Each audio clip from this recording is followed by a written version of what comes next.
Everyone, मैं doctor Swati Sharma English सूत्रा में आप सभी का स्वागत करती हूँ। और आज मैं आप लोगों के लिए ग्रामर और लिटरेचर दोनों का पार्ट लेकर आई हूँ। ग्रामर में जो मैं आप लोगों को करवा रही हूँ, आज मैं आपको क्लॉज और उसका ट्रांसलेशन सिखाऊंगी। ये मेरा अपना तरीका है कि मैं आपको इनके माध्यम से ट्रांसलेशन भी सिखा दूँ। तो ये मेरा अपना तरीका है जो मैं आप लोगों के साथ आजकल आप लोगों पे प्रयोग कर रही हूँ। तो और मेरा प्रयोग अच्छा भी जा रहा है। तो ये जो है, आज मैं आप लोगों को 18वीं सेंचुरी के रिप्रेजेंटेटिव पोएट अलेक्जेंडर पोप की जो रचना है the rape of the lock, उसके बारे में बताऊंगी कि उसका कुछ बारे में, उस पोएम के बारे में, उस पोएम की कुछ लाइंस आप लोगों के सामने एक्सप्लेन करूंगी और जो क्लॉज और वाला पार्ट है वो करवा के दिखाऊंगी। तो सबसे पहले देख लीजिए कि LT grade English the rape of the lock लेंगे, अलेक्जेंडर पोप की है। और एक कोटेशन इसमें है, success is not an accident और a chance, it's hard work, patience, learning, sacrifice and love. बिल्कुल सही बात है, सफलता आकस्मिक नहीं होती। सफलता ना एक बिल्कुल जो है ना, एक ऐसी चीज की तरह होती है कि ऊपर तो इतना सा पार्ट दिखता है, अंदर ना उसके बहुत कुछ जो है वो आइसबर्ग की तरह होती है कि ऊपर जितना आइसबर्ग दिखता है उससे कहीं ज़्यादा नीचे होता है। तो सफलता आकस्मिक नहीं होती, एक्सीडेंटल नहीं होती है। बहुत ज़्यादा हार्ड वर्क, बहुत ज़्यादा लगन और सही दिशा में मेहनत से ही सफलता मिलती है। तो I wish you all get success in whatever thing you choose, and with this quotation let's start. हमारा जो नया बैच है लिटरेचर और ग्रामर का, UPTGT बैच जो है, that is going to start from 26 November. 26 नवंबर से बैच स्टार्ट हो रहा है, जिसमें लिटरेचर और ग्रामर दोनों होगा। बैच इवनिंग का रहेगा और ये पेड बैच है, नॉट फॉर ये यूट्यूब का जो मेरा क्लासेस चलती हैं वो अलग है। That's a paid batch on app, ठीक है। चलिए, इसको तो मैं बाद में पढ़ाऊंगी। पहले मैं आप लोगों को थोड़ा सा जो है वो ट्रांसलेशन और क्लॉजेस के बारे में मैं आज आपको बताती हूँ। देखिए, क्लॉजेस के बारे में सबसे पहले मैं आपको बता रही हूँ कि क्लॉजेस जो हैं ये हैं क्या। और देखिए, एक सेंटेंस जो है, कॉम्प्लेक्स सेंटेंस जो होता है, कॉम्प्लेक्स सेंटेंस के दो पार्ट्स होते हैं। कौन कौन से दो पार्ट्स होते हैं? प्रिंसिपल और सबऑर्डिनेट। प्रिंसिपल क्लॉज और सबऑर्डिनेट क्लॉज। एक जो प्रिंसिपल क्लॉज होती है वो अपने मीनिंग के लिए इंडिपेंडेंट होती है। जो सबऑर्डिनेट क्लॉज होती हैं वो तीन होती हैं, noun clause, adjective clause and adverb clause. अब हम इसी में कॉम्प्लेक्स सेंटेंस के नाउन क्लॉज को लेंगे कि हाउ टू फाइंड आउट कि ये क्लॉज जो है वो नाउन क्लॉज है। तो चलिए इसी को समझते हैं कि कैसे करेंगे। अब एक नाउन क्लॉज का पहचानने का तरीका क्या होता है? नाउन क्लॉज को पहचानने का तरीका होता है, जब प्रिंसिपल क्लॉज का वर्ब व्हाट का जवाब दे क्या का।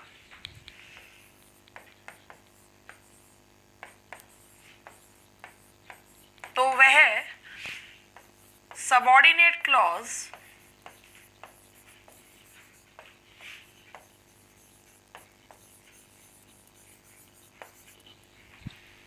नाउन क्लॉज होती है। अब चाहे कोई भी क्वेश्चन वर्ड आए, अगर व्हाट का जवाब दिया जा रहा है तो वो नाउन क्लॉज होगी। जैसे मैंने कहा आई नो, अब ये नो है, मैं जानती हूं। आई नो, इससे पूछा क्या जानती हो? That he is a cheat. तो ये जो पूरी है जिसने क्या का जवाब दिया, ये कौन सी क्लॉज है? ये सबऑर्डिनेट क्लॉज है। जिसने क्या का जवाब दिया वो क्लॉज कौन सी है? ये सबऑर्डिनेट क्लॉज है। जो वर्ब से पूछने पर क्या का जवाब दे वो क्लॉज कौन सी होती है? नाउन क्लॉज होती है। तो याद रखिएगा कि अगर आप प्रिंसिपल क्लॉज के वर्ब से क्या का जवाब आपको मिलता है तो उससे आगे वाली जो क्लॉज होगी that will be subordinate clause और कौन सी? Noun clause. देखिए कॉम्प्लेक्स सेंटेंस में ही प्रिंसिपल और सबऑर्डिनेट क्लॉजेज होती हैं, कंपाउंड में कोऑर्डिनेट क्लॉज होती है, सिंपल सेंटेंस में केवल एक ही फाइनाइट वर्ब होता है, उसमें क्लॉज नहीं होती, फ्रेजेस होते हैं। कॉम्प्लेक्स सेंटेंस होता है जिसमें सबऑर्डिनेट क्लॉजेज होती हैं। सबऑर्डिनेट क्लॉजेज कितने तरीके की होती हैं? 3 तरीके की होती हैं, noun clause, adjective clause and adverb clause. इसके आगे का मैंने लिया कि जब प्रिंसिपल क्लॉज का वर्ब व्हाट का जवाब दे तो वो सबऑर्डिनेट क्लॉज नाउन क्लॉज होती है। चलिए अब इससे आगे चलते हैं। अब हमारा सेंटेंस है, जैसे मैंने यहाँ पर ये कहा, अब मैं आपको इसका ट्रांसलेशन वाला फॉर्म जो है बताती हूँ। जैसे मैंने कहा मुझे बताओ कि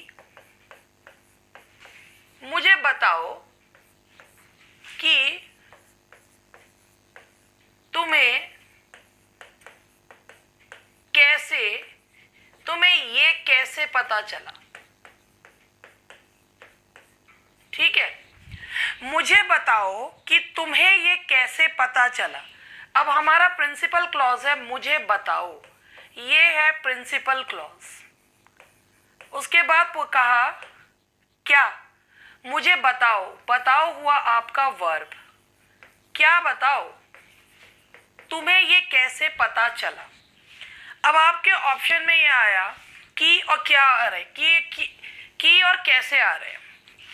टेल मी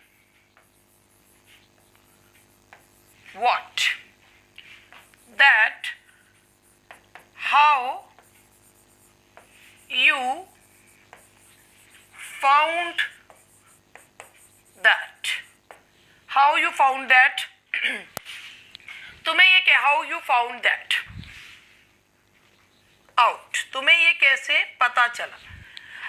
अब देखने में ये सेंटेंस लग रहा है कि यार ये तो गलत है। क्यों गलत है? क्योंकि कंजंक्शन के तौर पे ये दो यूज नहीं होंगे। अब कौन सा रखे कौन सा हटाए ये है। अगर सेंटेंस में अगर की के साथ कैसे, क्या, कहाँ एटसेट्रा आए तो कंजंक्शन के रूप में क्वेश्चन वर्ड्स यूज होते हैं। दैट नहीं लगता, क्वेश्चन वर्ड्स यूज होते हैं, दैट नहीं लगता, तो ये कट जाएगा। Tell me how you found that out, की वाला पार्ट हट जाएगा, जो क्वेश्चन वर्ड है वो रह जाएगा। एक बार ध्यान से देख लीजिए, मुझे बताओ क्या, कि तुम्हें ये कैसे पता चला। भले ही हिंदी में की और कैसे एक साथ आ रहे हों, मगर इंग्लिश में जब ट्रांसलेट करेंगे तो क्वेश्चन वर्ड पहले आ जाएगा। वो क्वेश्चन नहीं पूछ रहा है, वो जो है इनडायरेक्ट क्वेश्चन है, और इसीलिए वो क्वेश्चन वर्ड पहले आएगा और उसके बाद जो की वाला पार्ट है वो हट जाएगा, यानी कि दैट और क्वेश्चन वर्ड एक साथ नहीं लगेंगे। अब मैं आपको अन्य सेंटेंसेस की मदद से ट्रांसलेशन के तरीके से बताती हूँ। देखिए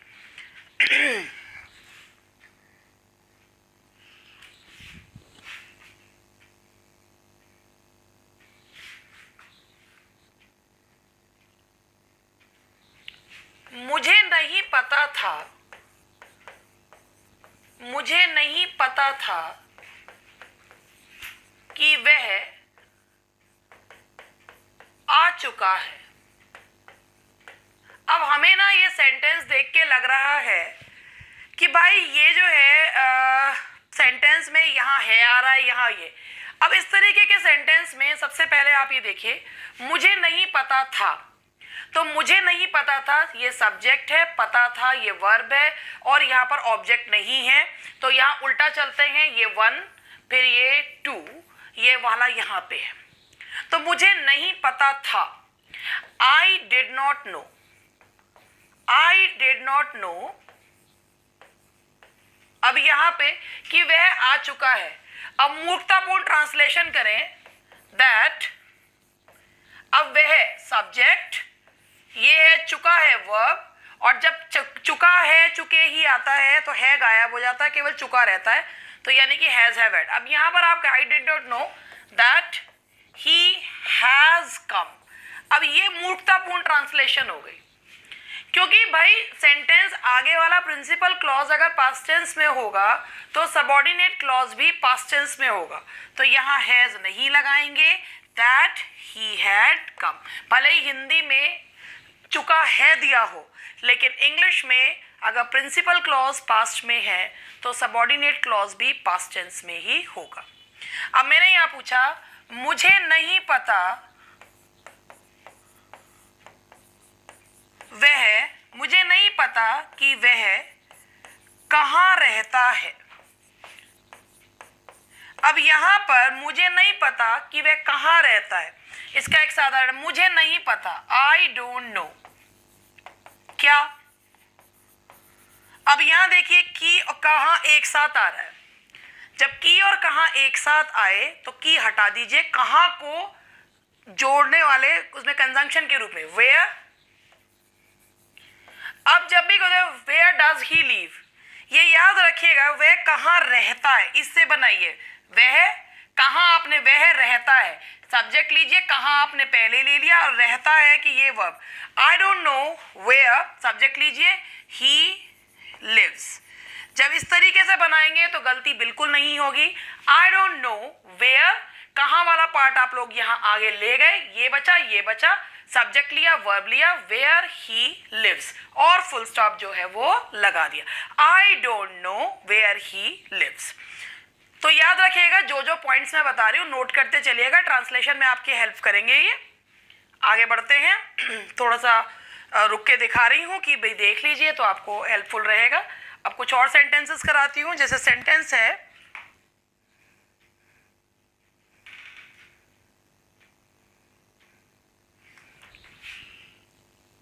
क्या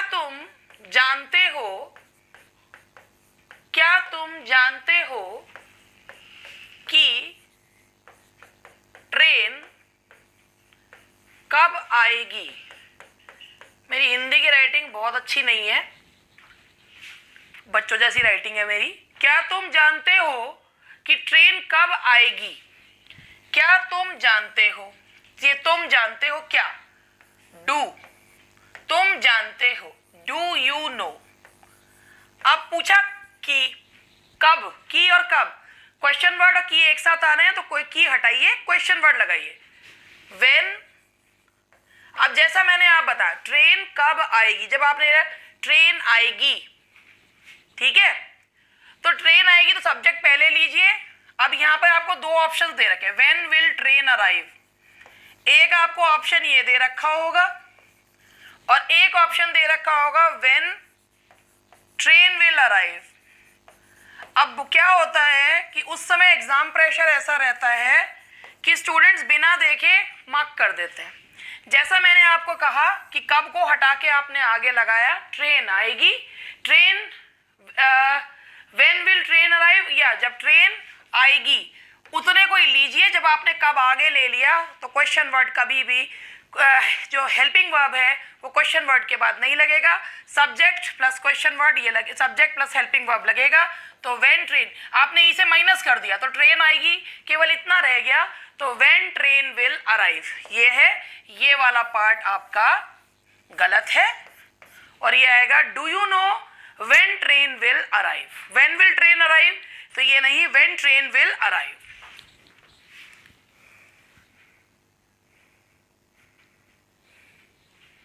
ठीक है, व्हेन द ट्रेन लगा लेते हैं भाई, वरना वो भी when the train will arrive. तो ये जो है हमारा जब इनडायरेक्ट क्वेश्चंस होते हैं तो उसमें हेल्पिंग वर्ब सब्जेक्ट के बाद लगता है। अब एक और से क्वेश्चन लेते हैं, मुझे नहीं पता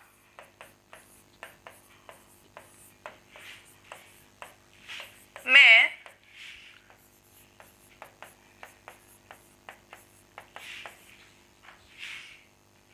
उस जैसे व्यक्ति से, उस व्यक्ति से कहता है, मुझे नहीं पता मैं उस व्यक्ति से कैसे निपटूंगा। मुझे नहीं पता मैं उस व्यक्ति से कैसे निपटूंगा। तो मुझे नहीं पता, आई डोंट नो। अब मुझे नहीं पता कि यहां लगा लेते हैं कि मैं उस व्यक्ति से कैसे निपटूंगा। कि और क्वेश्चन वर्ड आ रहा है, क्वेश्चन वर्ड लीजिए, आई डोंट नो हाउ। उस व्यक्ति से निपटूंगा, कैसे आपने अड़ा लिया, उस पहले ये लगा हाउ, मैं मुझे नहीं पता कि मैं उस, अब ये मैं है हाउ आई विल। अब ये जब ऐसे बनता है कैसे निपटूंगा, how I will deal with that person, how I will deal with that person। अब ये आपका कैसे गायब हो गया, मुझे नहीं पता। मैं उस सब्जेक्ट और ये ऑब्जेक्ट हुआ, ये सब्जेक्ट है ये ऑब्जेक्ट है, कैसे निपटूंगा, उल्टा चलते हैं 1 2 and 3, ये हो गया। मैं कैसे निपटूंगा, हाउ आपने पहले ले लिया, मैं निपटूंगा, आई विल डील, ये रहा कैसे मैं निपटूंगा, आई विल डील किससे, उस व्यक्ति से, how I will deal with that person. Deal के साथ प्रेपोजिशन लगता है विद। तो आई होप जो नाउन क्लॉज में मैंने आपको थोड़ा सा समझाने की कोशिश करी है वो आप लोगों को समझ में आया होगा। एक बार शुरू से ले लेते हैं, धीरे धीरे करती हूँ नहीं तो गायब हो जाता है ये।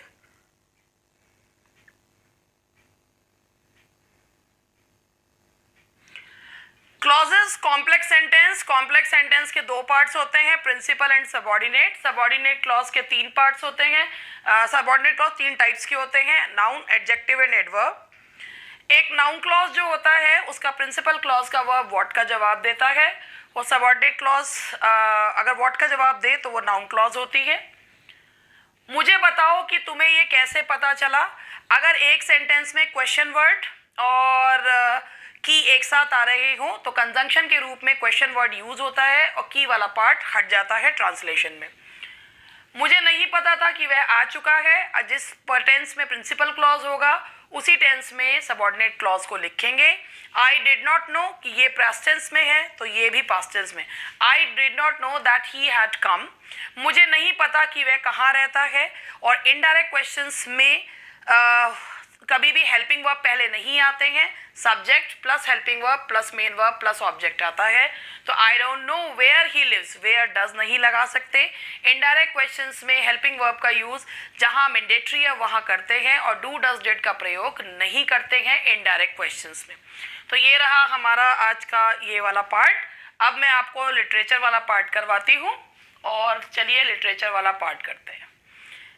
आज हम लोग जो लिटरेचर में पढ़ेंगे वो लिटरेचर में हमारा जो भाग रहेगा ये है रेप ऑफ द लॉक। तो रेप ऑफ द लॉक के बारे में मैं आपको बताऊं कि रेप ऑफ द लॉक जो है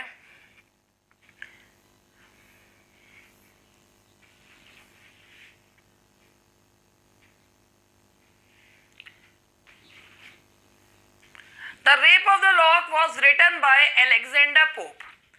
रेप ऑफ द लॉक जो है वो 18th सेंचुरी के रिप्रेजेंटेटिव पोएट अलेक्जेंडर पोप ने लिखा था, जो 4.6 इंचेस टॉल थे। वो उनको एक बीमारी थी हड्डियों की, टीबी की, जिस वजह से उनके बैक में कूप भी था और उनको जो है जितना उनको शारीरिक रूप से अपने बारे में मजाक सुनना पड़ा सारा उनकी लेखनी में आ गया था।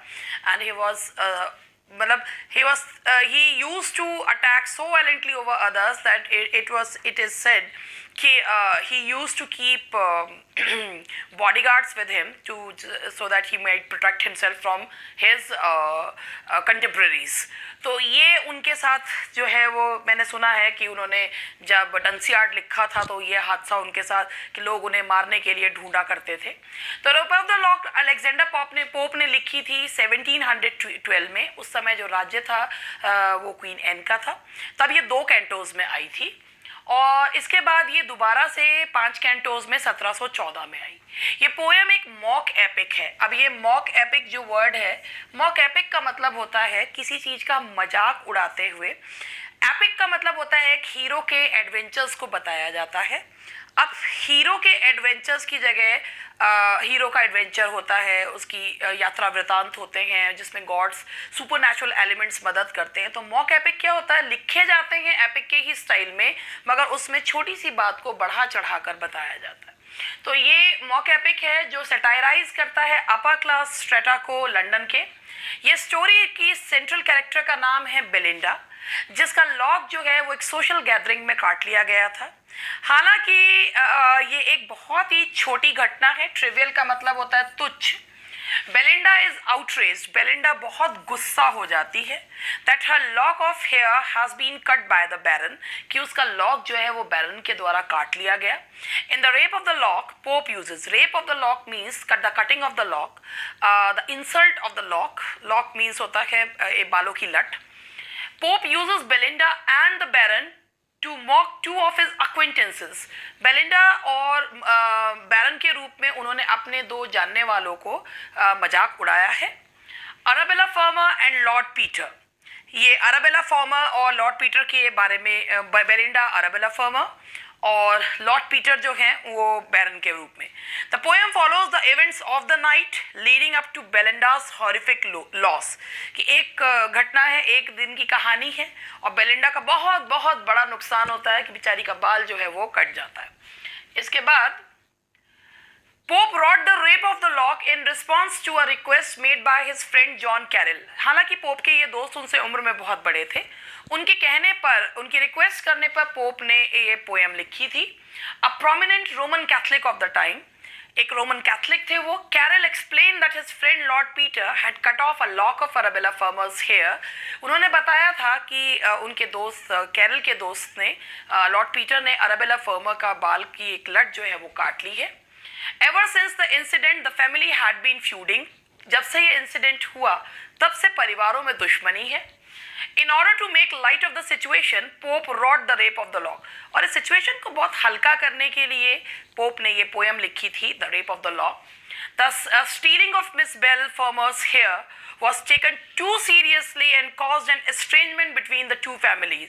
ये उन्होंने पोप ने कहा है कि मिस बेल के बालों का काटा जाना इतनी सीरियसली लिया गया था कि उससे दोनों परिवारों के बीच में दुश्मनी हो गई थी।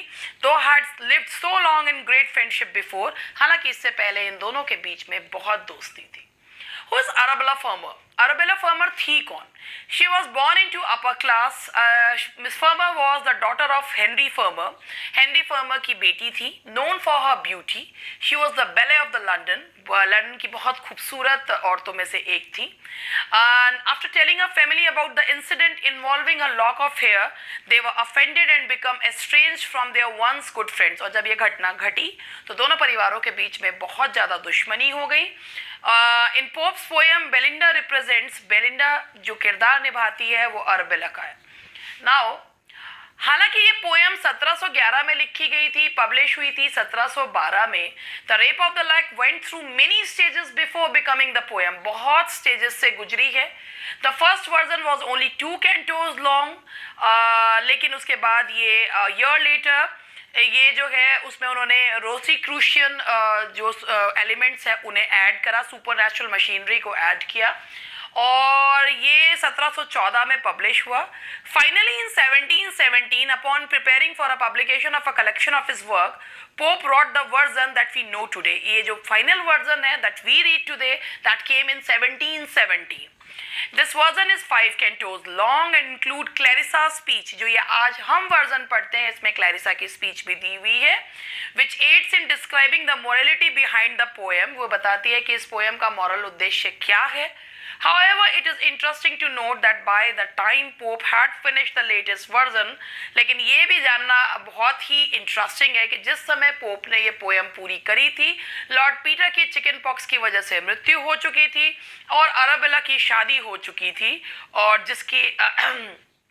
जिस दुश्मनी के लिए को मिटाने के लिए पोएम लिखी गई थी, वो अब उसको सुधारने का कोई भी उद्देश्य, कोई भी मतलब कारण नहीं रह गया था। तो ये थोड़ा सा टेक्स्ट है जो मैं आज आपको डिस्क्राइब, थोड़ा सा एक्सप्लेन करने की कोशिश कर रही हूँ। तो कैंटो 1, ये इसको मैं आपको समझाती हूँ। से what strange motive goddess could compel a well-bred lord assault a gentle belly. Oh, say what stranger cause yet unexplored could make a gentle belly reject a lord in task so नहीं यहाँ से था ये Canto 1. What dire offense from amorous causes springs, what mighty contest rises from trivial things. यहाँ से शुरुआत करते हैं. What dire offense, कितने गंभीर अपराध, dire offense, कितने गंभीर अपराध from amorous causes, प्रेम भरे कारणों से springs उत्पन्न होते हैं. What mighty contest, कितनी बड़ी बड़ी लड़ाइयाँ rise from, उत्पन्न होती हैं trivial things से, छोटे तुच्छ matters से. I sing, इन्हीं matters को आज मैं गाऊंगा. This verse to Carol, मैं ये poem जो है, मेरी म्यूज कौन है मुझे ये बताने वाला, इसका म्यूज क्या होती है, इंस्पिरेशन देती है. तो who is the inspiration behind this poem? Caryl, my friend. This verse to Caryl, इसे मैं, ये मेरी म्यूज है कौन? Caryl is due. This even Belinda may vouchsafe, और बेलिंडा भी इस बात की वाउशेफ कसम खाएगी, to view slight is the subject, कि सब्जेक्ट बहुत स्लाइट है. ये जो फिगर ऑफ स्पीच कहलाती है, दैट्स इन्वर्जन. ये इन्वर्जन फिगर ऑफ स्पीच है. द सब्जेक्ट इज स्लाइट होना चाहिए था. Slight is the subject but not the praise, लेकिन उसकी तारीफ जो है वो कम नहीं है. इफ शी इंस्पायर, अगर उन्होंने इंस्पायर, बेलिंडा ने इंस्पायर करा है, and he carol approve my lays, मेरे प्रयासों को, तो मैं ये बताना चाहूँगा. Here he the poet means to say that from trivial things so many big from trivial incidents big feuds take place, and he says that it was Carroll who inspired him to write a poem like The Rape of the Lock. And if had there been no Belinda, he would not have been able to write this type of poem, and Carroll just approves whatever he has written. And now canto 1 का यहाँ तक मैंने आपको English और हिंदी में समझाया. Now let's move on to the another one segment. Say what strange motive goddess could compel. कि what strange motive, ऐसे कौन से motives होते हैं? What are the strange reasons which compel a man to cut the lock of a lady? What strange motive, ऐसे कौन से कारण, ऐसे कौन से विचित्र कारण होते हैं, ऐसे कौन से कारण होते हैं गॉडेस कुड कंपेल, जिसमें कि देवी देवता उन्हें कंपेल करते हैं, कि मतलब ये जो कुछ भी इंसान करता है खुद तो करता नहीं है. तो goddess could compel a well bread Lord, एक वेल ब्रेड लॉर्ड, एक जो लॉर्ड है, जो एक अच्छे जिसकी परवरिश बहुत अच्छी हुई है, असॉल्ट अ जेंटल बेले, वो एक बेले, एक खूबसूरत लड़की के ऊपर असॉल्ट करता है. ओ से व्हाट स्ट्रेंजर कॉज, और ऐसे कौन से अननोन कारण होते हैं येट एंड अनएक्सप्लोर्ड, जो आज भी जाने नहीं गए हैं, कुड मेक अ जेंटल बेले, जो एक कुलीन खूबसूरत स्त्री को, एक लॉर्ड को रिजेक्ट करने को कंपेल करते हैं. इन टास्क सो बोल्ड, कि वो इतने बहुत ऐसे डेयरिंग टास्क में वो जो है इन्वॉल्व होते हैं. कैन लिटिल मैन एंगेज, कि ये लिटिल मैन का मतलब है कि ये जो धरती पे रहने वाले तुच्छ प्राणी हैं वो ऐसे ऐसे टास्क में इन्वॉल्व होते हैं. एंड इन सॉफ्ट बूजम्स, यहाँ पर सॉफ्ट बूजम्स यानी कि बूजम से हार्ट को कहा गया है. वैसे तो ये सिनेक्डोकी है, क्योंकि बूजम से पूरे ह्यूमन बीइंग को दिखाया गया है, कि और वुमेन को कहा गया. एंड इन सॉफ्ट बूजम्स, कि इतनी कोमल सी महिलाओं के दिल में सच माइटी रेज, इतना भयंकर गुस्सा रहता है. तो ये शुरुआत उन्होंने करी है, और इसके बाद हमारा आगे का पार्ट स्टार्ट होता है. Sol through white curtains shot a timorous ray. अब यहाँ देखिए, Sol through white curtain, Sol sun, Latin भाषा का यूज किया गया सोल थ्रू व्हाइट कर्टेन, कि सन जो है वो व्हाइट कर्टेन्स, बेलिंडा के कमरे में व्हाइट कर्टेन्स लगे हैं, और उससे एक डरती कांपती सी रे जो है वो एंटर करती है, टिमोरस रे। तो आप यहाँ देखिए पर्सोनिफिकेशन है कि रे जो है डरती का, भाई बेलिंडा से तो सूरज भी जो है, सूरज की रोशनी भी डरती है, इतनी खूबसूरत है बेलिंडा, एग्जैजरेशन है। सो एक शॉर्ट टिमोरस है, व्हाइट कर्टन से कांपती हुई सी जो किरण है वो अंदर घुसती है एंड ओपन दोज आईज, और उन आंखों को खोलने के लिए वो व्याकुल है, that must eclipse the day, वो आंखें जो इतनी डैजलिंग है, इतनी चमकदार हैं कि दिन भी उसे देखकर दिन को भी ग्रहण लग जाए। हद से ज्यादा एग्जैजरेशन है, eclipse the day, that is हद से ज्यादा हाइपरबोल। ठीक है, तो ये हाइपरबोल है। Now lap dogs give themselves the rousing shake, कि जो वो लैप डॉग्स होते हैं, छोटे छोटे से डॉगीज होते हैं, वो खुद को शेक करके, हिला के अपने आप को, अपनी बॉडी को शेक करते हैं और उठते हैं। एंड स्लीपलेस लवर्स, और जो लवर्स हैं जो पूरी रात एक दूसरे के इंतजार में जागते रहे, 12 बजे वो सोकर उठते हैं। थ्राइस रंग द बेल, 3 बार बेल बजी। The slipper knock the ground, knock slipper की जो टैप है वो ग्राउंड पर हुई। And the pressed watch return, और वॉच ने एक सिल्वर साउंड की, एक चांदी की घंटी की आवाज जो है वो आई। बेलिंडा अभी भी सो रही है। बेलिंडा स्टिल हर डाउनी पिलो प्रेस, कि बेलिंडा अब भी अपने पिलो पर प्रेस जो है वो कर रही है।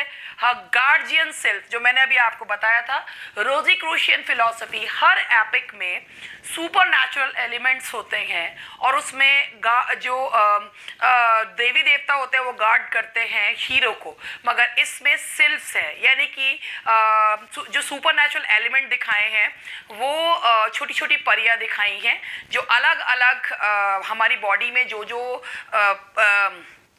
नेचर के तत्व होते हैं, अग्नि वायु, उनसे बने हुए हैं। तो जो एरियल है, दैट इज जो हवा का तत्व है।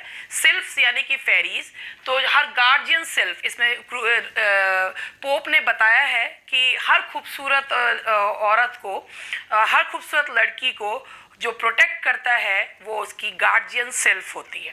तो हर गार्जियन सेल्फ प्रोलॉन्ग द बामी रेस्ट, उसके गार्जियन सेल्फ ने उसकी नींद को लंबा कर दिया है। तो आज मैं आप लोगों को इसका कैंटो 1 का इतना पार्ट ही जो है वो करवा रही हूँ। आई होप कि आप लोगों को ये एक्सप्लेनेशन जब भी आप पढ़ें तो पोएम की समरी पढ़ने से नहीं होगा। अगर कैंटो 1 दिया है तो questions can be asked from lines as well. तो जब पढ़ें तो अच्छे से पढ़ें, क्योंकि एक एक वर्क ही दिया हुआ है। एंड आई होप कि आपको ये लेक्चर अच्छा लगा होगा। बहुत ही इंटरेस्टिंग पोएम है the rape of the lock, तो इसे पढ़ेगा जरूर। थैंक यू वेरी मच, मिलते हैं कल, बाय बाय।